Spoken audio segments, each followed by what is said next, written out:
내 작업실은 좁지만 아늑하다. 모니터 세대가 나란히 놓인 책상 위에는 컵라면 봉지와 에너지 드링크 캔이 쌓여 있고 한쪽 벽에는 마감 일정표가 빼곡히 붙어 있다. 밤새 작업하느라 눈은 충혈되었지만 컴퓨터 화면 속 내가 그린 캐릭터들이 움직이는 것을 보면 피로는 금세 잊힌다. 김지훈, 30살, 웹툰 작가. 몇 년간의 지독한 무명 생활 끝에 내 작품이 드디어 빛을 보기 시작했고 이제는 업계에서 꽤나 이름을 알리게 되었다. 수입도 상상 이상으로 늘었다. 하지만 이 모든 성공에도 불구하고 마음 한구석은 늘 비어 있었다. 가족, 특히 부모님과의 관계 때문이었다. 지훈아, 마감은 잘 돼가고? 새벽 늦게 삼촌 김철수에게서 전화가 걸려왔다. 아버지의 남동생인 삼촌은 우리 가족 중 유일하게 나와 연락을 이어가는 분이다. 네, 삼촌. 거의 다 했어요. 밥은 제대로 챙겨 먹고 하는 거냐? 네 얼굴 보면 아비 어미가 속상해할 텐데. 삼촌의 말에 쓴웃음이 나왔다. 속상? 내 얼굴을 보고 속상해하기는커녕 내 존재 자체를 없는 사람 취급한 지가 몇 년인데. 괜찮아요, 삼촌. 삼촌이야말로 식당 일 힘드시죠? 아이고, 말도 마라. 고향 밥상 이제 문 닫을 때가 된 것 같아. 손님은 없고 빚만 늘고 내 아비 어미도 이제 지쳤나 봐. 삼촌의 목소리에서 깊은 한숨이 느껴졌다. 부모님은 내가 집을 나온 후에도 낡은 상가 건물 1층에서 작은 식당을 운영해 오셨다. 어릴 적부터 지긋지긋하게 봐온 그 식당이 이제 막다른 길에 다다른 모양이었다. 정민이는 잘 있고? 나는 애써 태연하게 물었다. 정민이는 내 여동생, 28의 대기업 직원이었다. 부모님이 세상 전부처럼 여기는 자랑스러운 딸. 정민이야 뭐 잘 있지. 부모님이 아주 그냥 정민이 자랑에 입이 마르질 않아.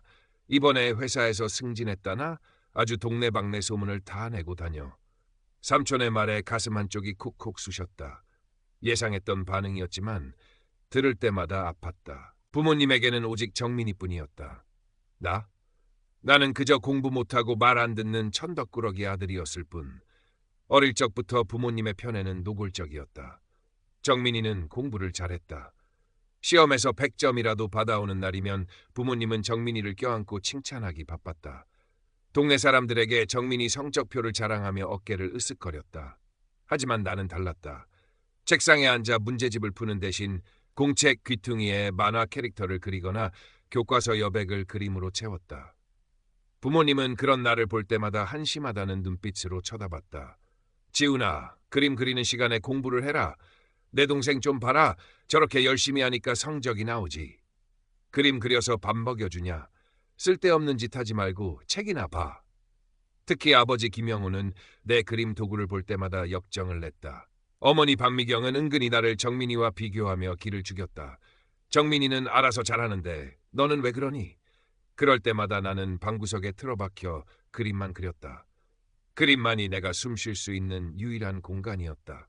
고등학교를 졸업할 무렵 나는 대학 진학 대신 웹툰 학원에 가겠다고 선언했다. 부모님은 길길이 날뛰었다. 웹툰. 그딴 걸 배워서 뭘 하겠다는 거야? 내 동생처럼 번듯한 대학 가서 좋은 직장 잡아야지. 네가 제정신이냐? 우리가 너 키우느라 얼마나 고생했는데 이제 와서 부모 속을 썩여? 몇 달간의 싸움 끝에 아버지는 나에게 최후 통첩을 했다. 좋다. 네 멋대로 해봐. 하지만 네가 그딴 걸로 밥 벌어먹고 살 수 있을 줄 알아? 집 나가. 나가서 내 힘으로 살아봐. 다시는 부모라고 찾아오지 마. 우린 너 같은 아들 둔 적 없어. 어머니는 말리지 않았다. 오히려 아버지를 부추기는 듯했다. 나는 그날로 짐을 싸서 나왔다. 가진 돈은 아르바이트에서 모은 몇 푼이 전부였다. 막막했지만 후회하지는 않았다. 부모님에게 인정받지 못하는 삶보다는 내가 원하는 것을 하며 실패하더라도 후회하지 않는 삶을 살고 싶었다. 서울에 올라와 좁은 고시원에서 생활하며 웹툰 학원에 다녔다. 학원비와 생활비를 벌기 위해 온갖 아르바이트를 전전했다. 배고프고 외로운 날들이었다. 부모님에게서는 단 한 번의 연락도 없었다. 삼촌 김철수만이 가끔 전화를 걸어 안부를 물었고 몰래 통장에 몇십만 원씩 보내주곤 했다. 삼촌, 저 돈 없어서 밥도 못 먹겠어요. 차마 부모님에게 할 수 없는 말을 삼촌에게 했다. 삼촌은 묵묵히 내 이야기를 들어주고는 힘내라. 네가 좋아하는 거 포기하지 마라. 언젠가 네 그림이 빛을 볼 날이 올 거다라고 격려해 주셨다. 삼촌의 작은 도움이 없었다면 나는 버티지 못했을지도 몰랐다. 몇 년간의 무명 생활은 혹독했다. 공모전에 수없이 떨어지고 출판사의 퇴짜를 맞았다. 친구들은 하나둘 취업해서 안정적인 삶을 찾아갔지만 나는 여전히 미래가 불투명한 웹툰 작가의 길을 고집했다. 부모님은 정민이가 대기업에 취직했다는 소식을 삼촌을 통해 전해오며 내 동생은 벌써 부모님 용도도 드리고도 하는데 너는 언제 철들 거냐는 말을 덧붙였다. 그럴 때마다 가슴이 미어졌다. 나도 부모님께 자랑스러운 아들이 되고 싶었다. 내가 선택한 이 길로도 성공할 수 있다는 것을 보여주고 싶었다. 하지만 시간이 지날수록 깨달았다. 부모님이 원하는 것은 나의 성공이 아니라 세상 사람들이 인정하는 성공이라는 것을. 그리고 그 성공의 기준은 오직 돈과 명예뿐이라는 것을. 내가 아무리 열심히 해도 아무리 좋은 작품을 만들어도 부모님은 내가 웹툰 작가라는 사실 자체를 인정하지 않을 것이라는 것을. 삼촌에게 부모님 식당 고향 밥상이 폐업 위기라는 소식을 들었을 때 복잡한 감정이 들었다. 통쾌함보다는 안쓰러움이 앞섰다. 그래도 부모님인데 하는 마음이 남아있었다. 나는 조심스럽게 부모님에게 먼저 연락을 시도했다. 몇 년 만에 걸어보는 전화였다. 저 지훈이에요. 수화기 너머로 잠시 침묵이 흘렀다. 그리고 들려온 어머니의 목소리는 차갑고 무심했다. 그래. 웬일이니? 어색하게 안부를 묻고 식당 이야기를 꺼냈다. 그리고 조심스럽게 말했다. 제가 조금 도와드릴 수 있는데. 어머니는 내 말이 끝나기도 전에 딱 잘라 말했다. 네가 뭘 도와준다는 거냐? 내 형편에 내 앞가림이나 제대로 해. 내 동생 정민이가 알아서 할 거다. 너는 식당 문 닫으면 와서 짐이나 옮기는 것 좀 도와라. 내 누나가 아니라 내 동생이라고 말하는 어머니의 목소리에서 여전히 나를 투명인간 취급하는 태도가 느껴졌다. 내가 돈을 얼마나 버는지 어떻게 지내는지 전혀 궁금해하지 않았다. 그저 여동생 정민이에게만 의지하고 있었다. 내가 조금 도와드릴 수 있다고 말한 것을 정말 조금밖에 벌지 못하는 아들의 허세 정도로 치부하는 것 같았다. 가슴이 먹먹해졌다. 마지막 남은 기대마저 산산조각 나는 순간이었다. 부모님은 변하지 않았다. 앞으로도 영원히 변하지 않을 것이다. 나는 더 이상 아무 말도 하지 않고 전화를 끊었다. 그리고 부모님에게서 오는 연락을 다시 차단했다. 그 후 몇 달이 지났다. 내 웹툰은 예상보다 훨씬 더 큰 성공을 거두었다. 포털사이트 인기 순위 1위는 물론이고 해외 수출 계약까지 맺게 되었다. 언론에서는 신성 웹툰 작가 커 익명으로 활동하며 엄청난 수입 올려 같은 기사를 쏟아냈다. 아직 내 실명은 공개되지 않았지만 업계에서는 이미 내가 누구인지 다 알고 있었다. 그리고 내 수입은 상상 이상이었다. 연봉으로 따지면 수십억 원대에 달했다. 어느 날 삼촌에게서 다급한 전화가 왔다. 지훈아, 내 아비 어미가 내가 돈 엄청 버는 거 알았나 봐. 난리가 났어. 삼촌은 내 웹툰 기사를 보고 동네 사람들이 수군거리자 부모님도 결국 알게 된 것 같다고 했다. 아니나 다를까 바로 다음 날부터 부모님에게서 쉴 새 없이 전화가 걸려오기 시작했다. 차단했던 번호 외에 다른 번호로도 걸려왔다. 처음에는 받지 않았다. 하지만 계속되는 연락에 결국 마지못해 전화를 받았다. 몇 년 만에 직접 듣는 부모님의 목소리는 어색했다. 아버지는 처음에는 헛기침만 하더니 이내 본론으로 들어갔다. 지훈아, 네가 그렇게 돈을 많이 번다며? 기사에 나온 그 작가가 너였어? 나는 짧게 네라고 대답했다. 순간 침묵이 흘렀다. 나는 어쩌면 아주 조금은 기대했을지도 모른다. 이제라도 부모님이 나를 자랑스러워해주지 않을까, 대단하다고 칭찬해주지 않을까 하는 바보 같은 기대를. 하지만 이어지는 부모님의 말은 내 기대를 산산조각냈다. 아니, 네가 그 정도 벌면서 왜 진작 말을 안 했어? 우리가 식당 때문에 얼마나 고생했는데 내 동생 정민이는 부모님 돕느라 자기 쓸 돈도 제대로 못 모았는데. 어머니의 목소리가 격앙되었다. 원망과 분노가 뒤섞여 있었다. 우리가 네 동생한테만 매달린 게 다 내가 돈 없다고 생각해서 그런 거 아니야. 내가 진작 말했으면 우리가 이 고생을 안 했을 거 아니야. 내가 우리를 속인 거라고. 기가 막혔다. 내가 언제 돈 없다고 말했나? 도와드리겠다고 했을 때 당신들이 나를 무시하고 거절했잖아. 아니, 제가 도와드리겠다고 했을 때. 내 말을 자르며 아버지가 소리쳤다. 됐어. 변명하지 마. 어쨌든 네가 우리한테 빚진 게 있어. 우리가 너 키우느라 들인 돈이 얼만데. 그리고 네 동생이 우리 돕느라 희생한 건 또 어떻고. 네가 우리한테 보상해야 해. 보상이요? 그래, 보상. 식당비 7천만 원에 우리 노후 자금 3천만 원, 합쳐서 1억 원. 네가 그 정도 벌면 1억 원쯤이야 아무것도 아니잖아. 내 동생만 부모님 책임질 필요 없지. 너도 자식이니 당연히 책임져야지. 수화기 너머로 들려오는 부모님의 목소리가 현실감 없이 멀게 느껴졌다. 1억 원? 보상금? 내가 당신들한테? 과거의 모든 서러움과 현재의 어이없음, 그리고 인간에 대한 깊은 실망감이 뒤섞였다. 나는 나도 모르게 웃음을 터뜨렸다. 처음에는 헛웃음이었지만 이내 통제할 수 없는 큰 웃음으로 변했다. 부모님이 당황하며 뭐야? 왜 웃어? 라고 소리치는 소리가 들렸지만 나는 웃음을 멈출 수 없었다. 너무나 어이가 없고 너무나 비참해서 웃음밖에 나오지 않았다. 한참을 웃다가 나는 숨을 고르고 말했다. 알았어요. 잘 알겠습니다. 그리고는 전화를 끊었다. 부모님의 외침은 더 이상 들리지 않았다. 수화기를 내려놓고 나는 한동안 멍하니 앉아 있었다. 눈물이 찔끔 나왔지만 그것은 슬픔의 눈물이 아니었다. 어쩌면 해방감의 눈물이었는지도 몰랐다. 나는 즉시 부모님과 여동생 정민이의 연락처를 모두 차단했다. 더 이상 미련은 없었다. 그들은 나에게 부모가 아니었다.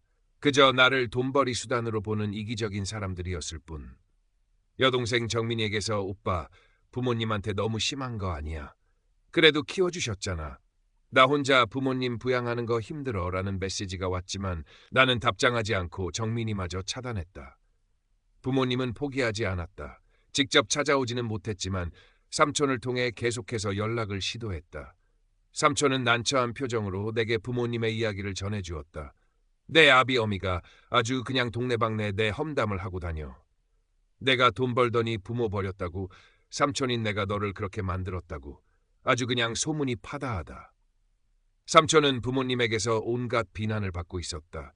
내가 어릴 때 삼촌이 나를 도와준 것까지 들먹이며 삼촌이 나를 잘못된 길로 이끌었다고 비난했다. 삼촌은 나에게 미안해했지만 나는 삼촌에게 고마울 뿐이었다. 삼촌이야말로 나에게 진정한 가족이었다. 삼촌, 신경 쓰지 마세요. 그분들 말은 이제 저한테 아무 의미 없어요. 나는 삼촌에게 단호하게 말했다. 삼촌은 내 어깨를 다독여주며 그래, 내가 원하는 대로 해라.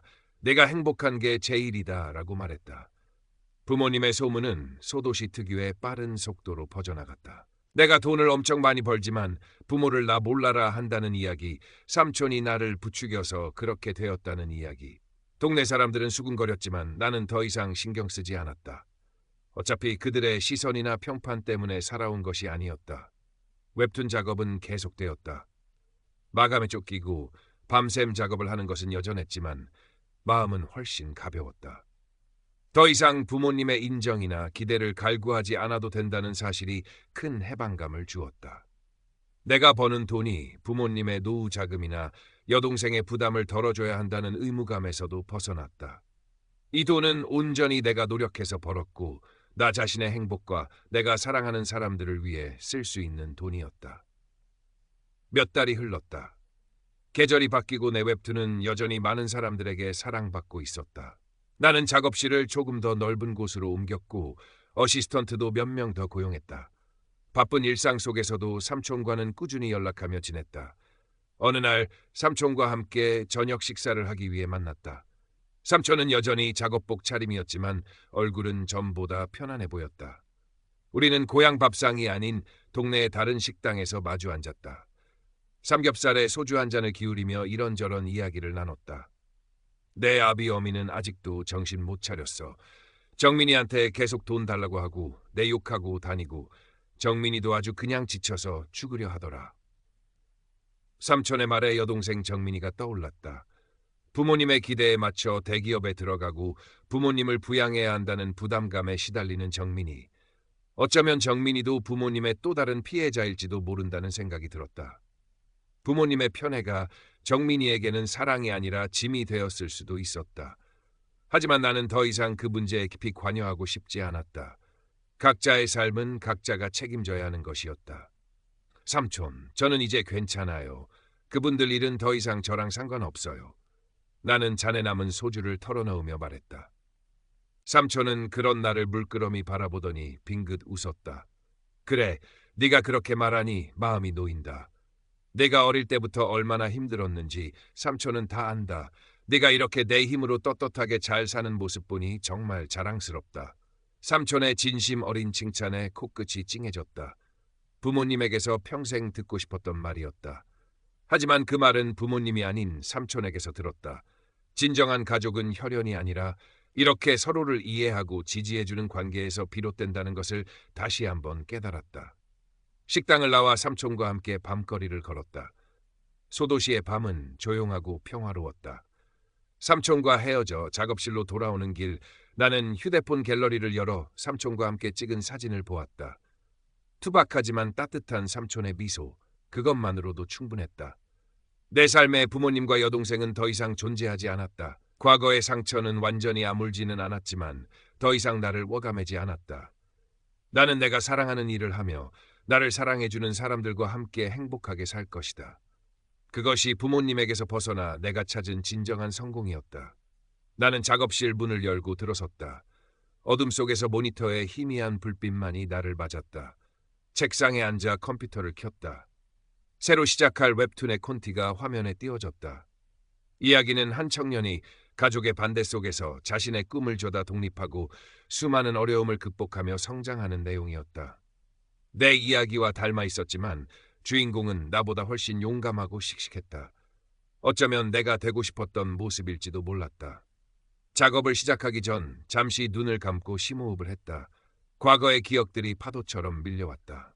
그림을 그리다 아버지에게 등짝을 맞았던 날, 어머니가 정민이 성적표를 들고 환하게 웃던 얼굴, 집을 나오던 날, 밤의 차가운 공기, 고시원 방의 눅눅한 냄새, 삼촌이 몰래 보내준 돈 봉투, 그리고 부모님이 1억 원을 요구하며 웃는 나에게 소리치던 목소리.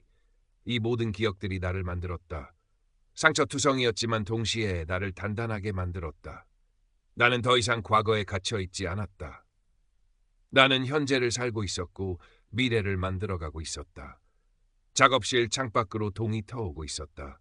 희뿌연 새벽 공기 속에서 도시의 실루엣이 서서히 드러났다. 또 다른 하루가 시작되고 있었다.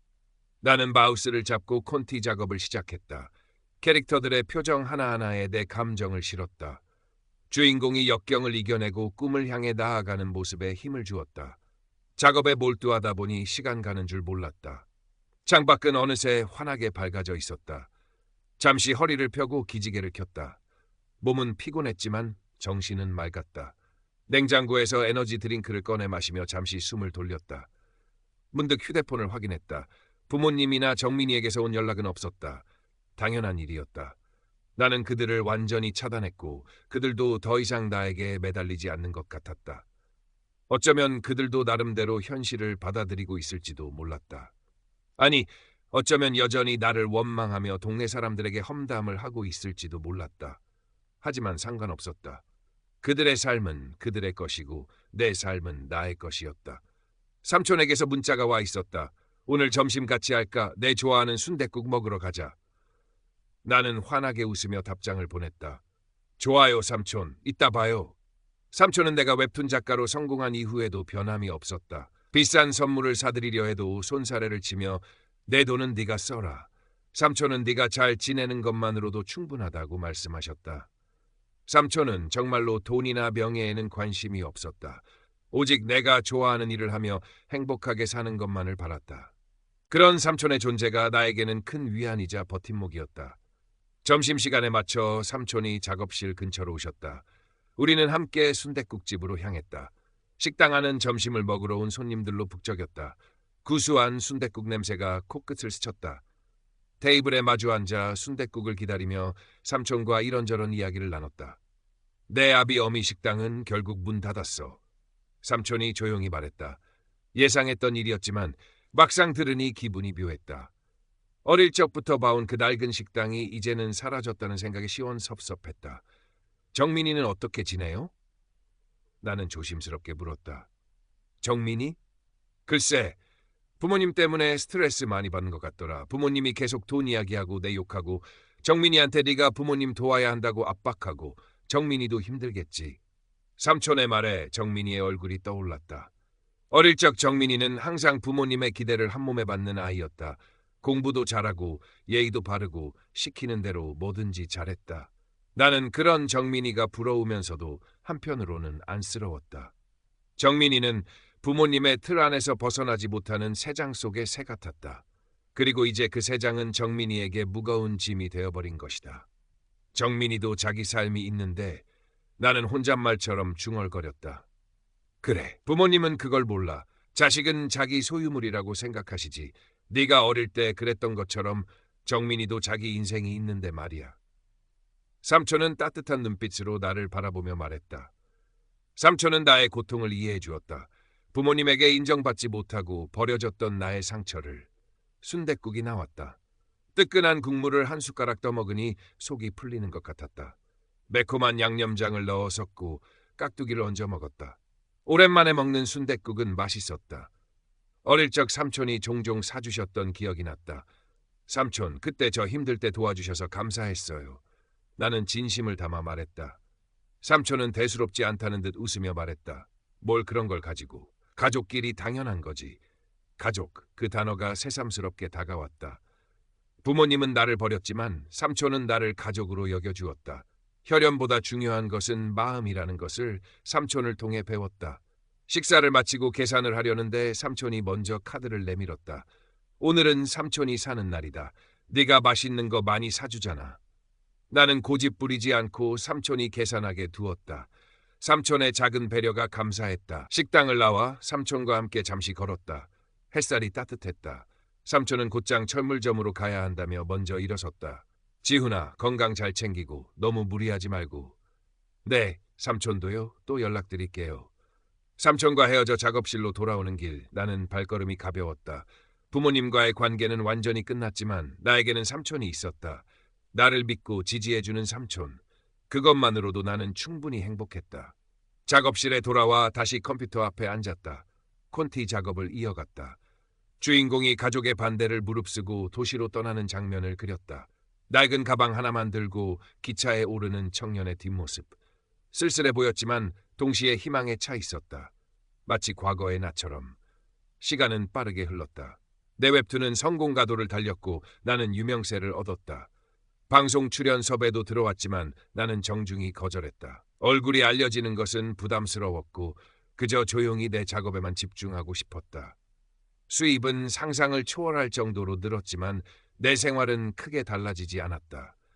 여전히 작업실에 틀어박혀 그림을 그렸고 가끔 삼촌과 만나 밥을 먹거나 이야기를 나누는 것이 전부였다.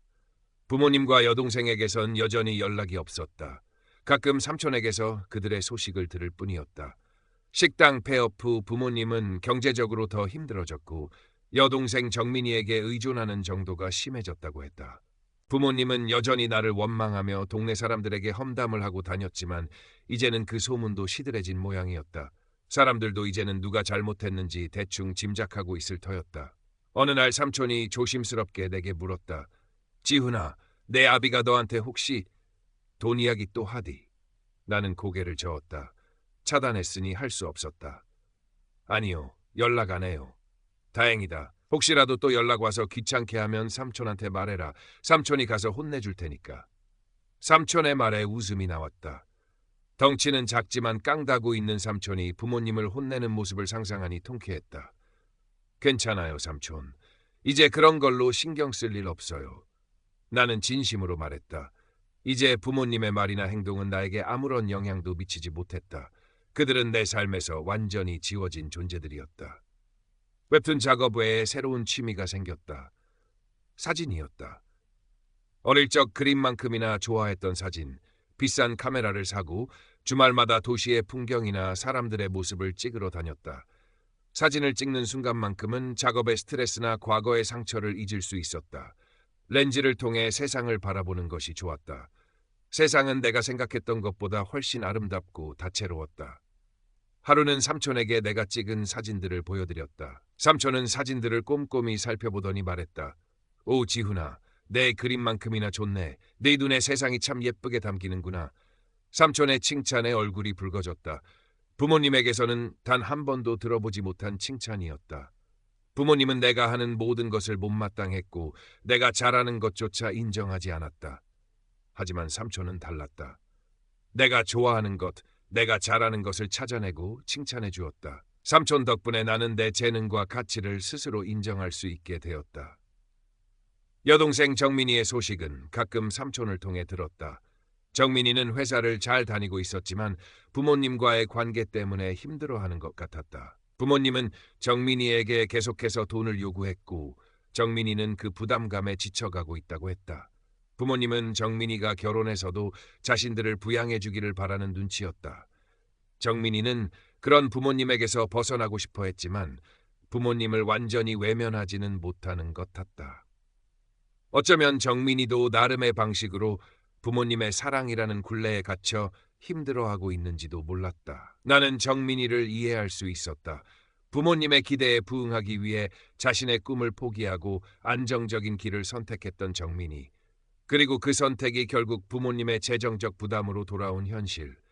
정민이에게도 연민이 느껴졌다. 하지만 나는 정민이에게 먼저 연락할 용기가 나지 않았다. 우리 사이에 쌓인 오해와 서운함이 너무 깊었다.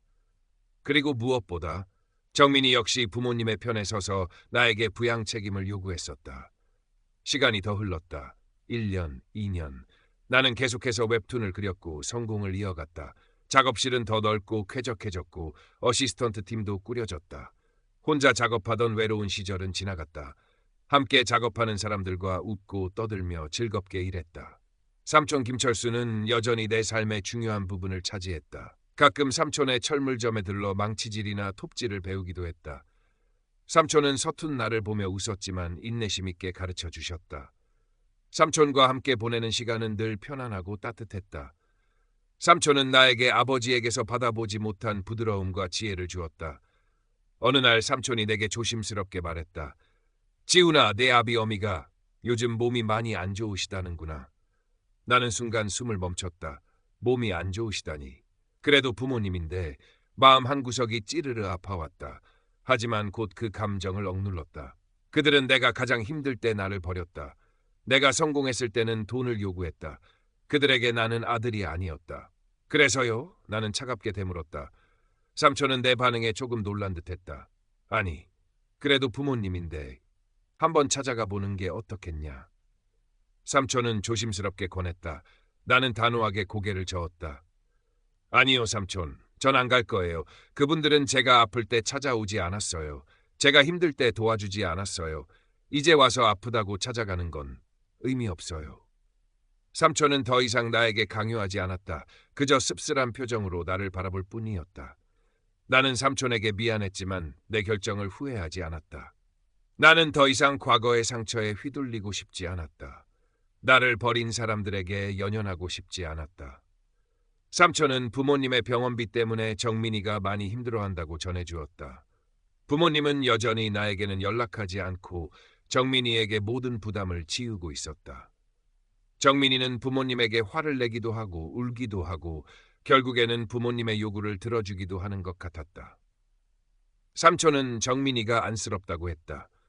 나는 정민이에게 문자 메시지를 보낼까 잠시 고민했다.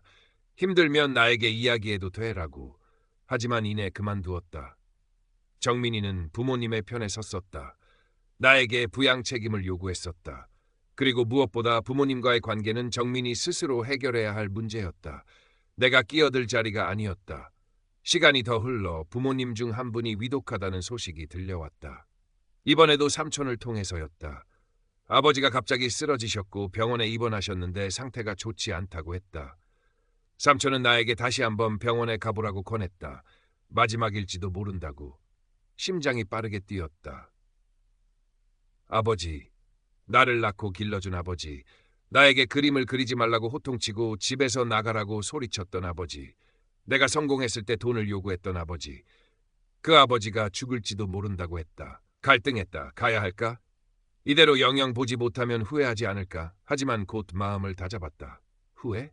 내가 집을 나와 홀로 힘든 시간을 보낼 때 부모님은 나를 찾지 않았다. 내가 성공했을 때 그들은 나에게 축하 대신 돈을 요구했다. 그들은 나에게 부모의 역할을 하지 않았다. 왜 내가 이제 와서 자식의 역할을 해야 하는가? 나는 삼촌에게 문자를 보냈다. 삼촌, 전 가지 않을 거예요. 삼촌이 대신 가주세요. 삼촌은 답장이 없었다. 아마 내 결정에 실망하셨을지도 몰랐다. 하지만 어쩔 수 없었다. 나는 내가 할 수 있는 최선을 선택한 것이었다. 나 자신을 지키는 것, 과거의 상처에 휘둘리지 않는 것. 며칠 후 삼촌에게서 전화가 왔다. 아버지의 장례를 치렀다는 소식이었다. 나는 아무 말도 하지 못했다. 슬픔보다는 먹먹함이 앞섰다. 눈물은 나지 않았다. 정민이가 많이 힘들어하더라. 혼자서 장례 치르느라 고생했어. 삼촌은 정민이 이야기를 꺼냈다. 부모님은 정민이에게 모든 짐을 지우고 떠난 것이었다. 정민이는 부모님의 기대에 부응하기 위해 평생을 바쳤는데 마지막까지 부모님의 짐을 지게 된 셈이었다. 지훈아, 정민이한테 한번 연락해보는 게 어떻겠냐. 너희 남매잖아. 삼촌이 조심스럽게 말했다. 나는 잠시 망설였다. 정민이. 나에게 부양 책임을 요구했던 정민이. 하지만 동시에 부모님의 또 다른 피해자였던 정민이. 생각해볼게요. 삼촌.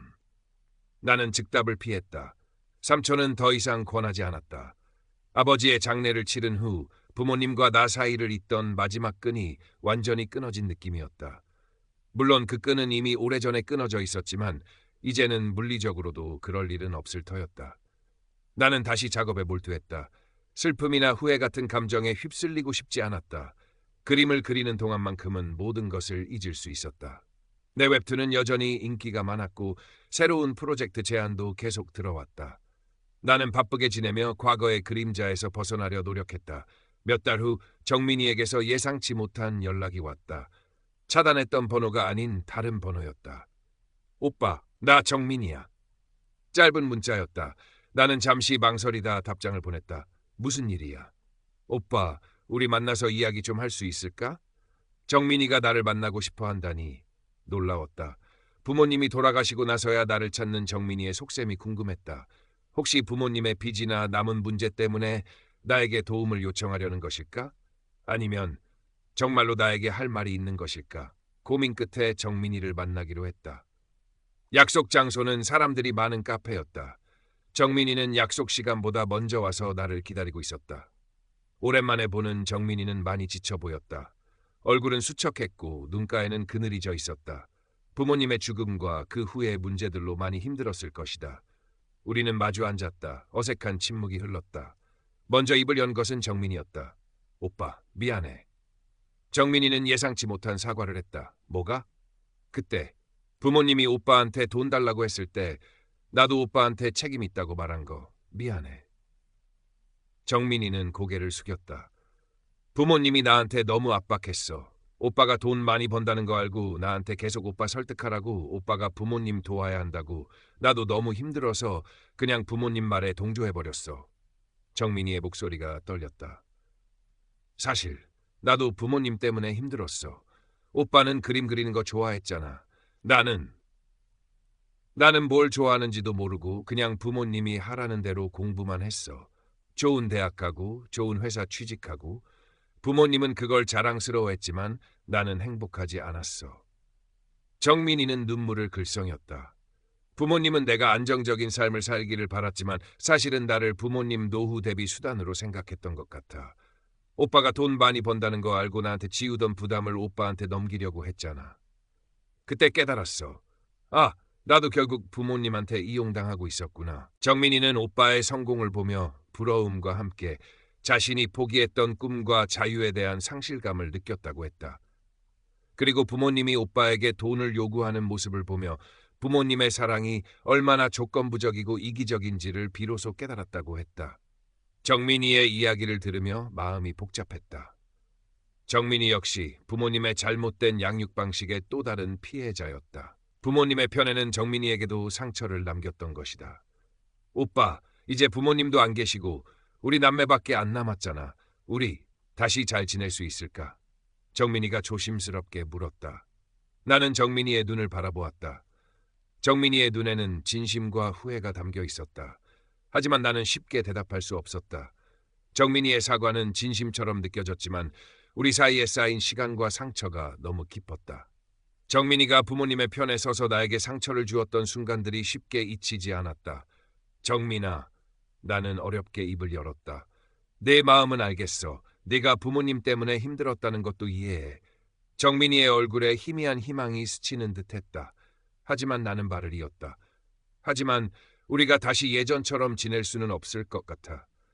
정민이의 얼굴에서 희망의 빛이 사라졌다. 왜? 오빠 아직도 나한테 화난 거야? 화난 게 아니야. 그냥 우리가 너무 멀리 와버렸어. 너는 네 삶이 있고 나는 내 삶이 있어. 그리고 그 삶은 부모님 때문에 너무 많이 달라졌어. 우리가 서로에게 상처를 준 순간들도 있고. 나는 솔직하게 말했다. 정민이는 눈물을 흘리기 시작했다. 오빠, 미안해. 정말 미안해. 내가 그때 그러지 말았어야 했는데. 괜찮아. 이미 지난 일이니까. 나는 정민이를 위로했지만 마음은 단호했다. 나는 유해한 관계에서 벗어나 평화로운 삶을 찾았다. 다시 과거의 문제에 얽매이고 싶지 않았다. 정민이가 부모님의 피해자라는 사실은 안쓰러웠지만 그것이 내가 정민이와의 관계를 다시 시작해야 할 이유는 되지 못했다.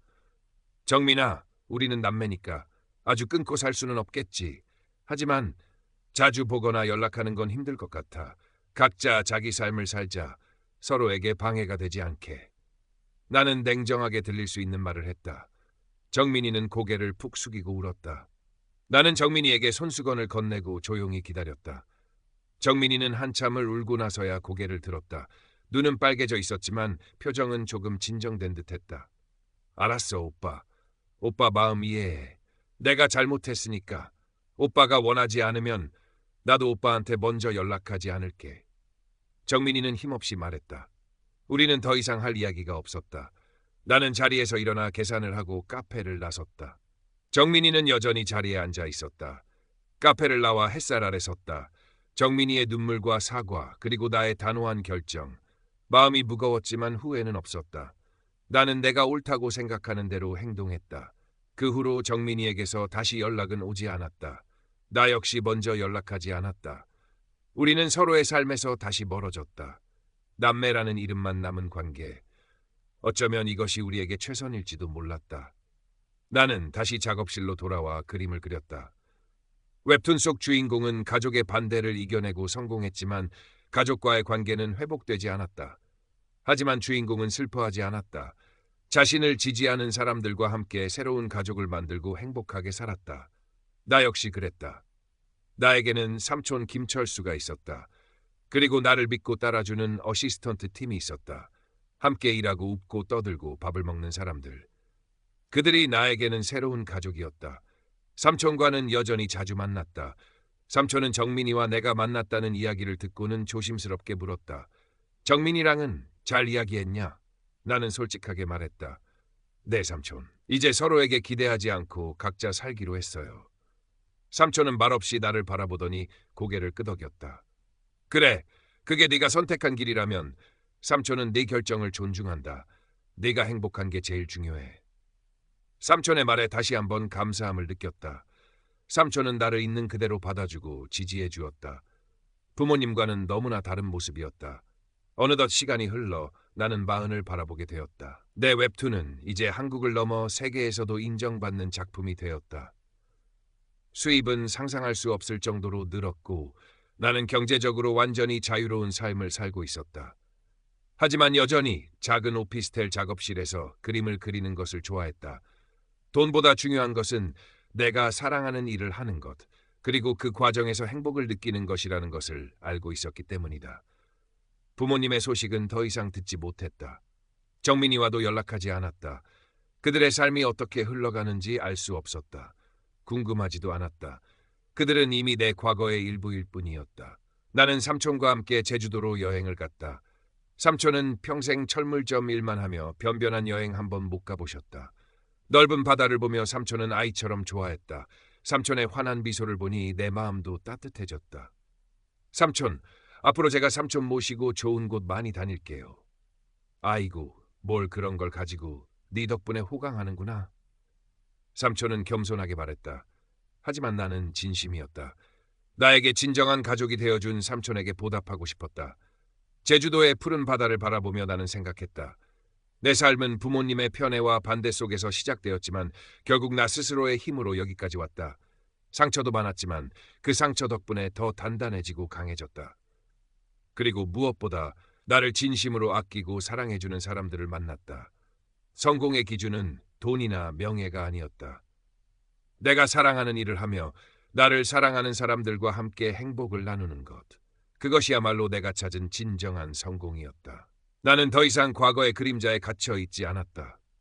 나는 현재를 살고 있었고 삼촌과 함께 그리고 나를 지지하는 사람들과 함께 행복한 미래를 향해 나아가고 있었다. 부모님과의 관계는 파탄났지만 그것은 나에게 불행이 아니라 해방이었다. 나는 나 자신을 되찾았고 진정한 행복을 찾았다.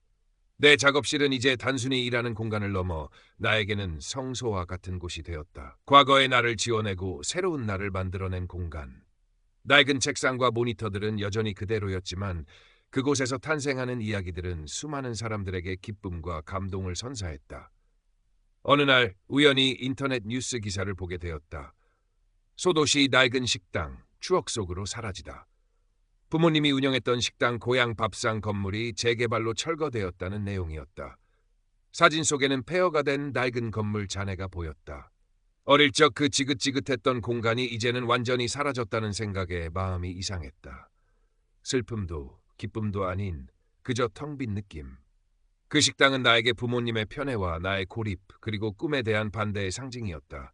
그곳에서 나는 늘 정민이와 비교당했고 나의 재능은 무시당했다. 그곳은 나에게 상처와 억압의 공간이었다. 이제 그 공간이 사라졌으니 어쩌면 내 마음속 상처도 조금은 아물 수 있을까.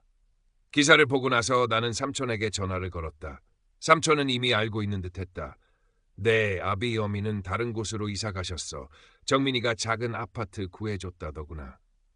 삼촌의 목소리에서 피로와 체념이 느껴졌다. 정민이는 여전히 부모님의 짐을 지고 살고 있는 모양이었다. 정민이는 잘 지내요? 나는 조심스럽게 물었다. 글쎄다. 힘들어 보였어. 부모님 모시고 살려니 쉬운 일이 아니겠지. 삼촌은 더 이상 정민이 이야기를 길게 하지 않았다. 나 역시 더 묻지 않았다. 정민이의 삶은 이제 나와는 다른 방향으로 흘러가고 있었다. 나는 부모님이 이사 가신 곳이 어딘지 묻지 않았다. 알고 싶지 않았다. 그들의 삶에 더 이상 끼어들고 싶지 않았다. 그들도 마찬가지일 터였다. 시간이 흐르면서 부모님에 대한 감정도 점차 희미해졌다. 분노나 원망보다는 무관심에 가까워졌다. 그들은 나에게 상처를 주었지만 동시에 나를 독립적이고 강한 사람으로 만들었다. 아이러니하게도 그들의 무관심과 반대가 나를 성장시킨 원동력이 되었다.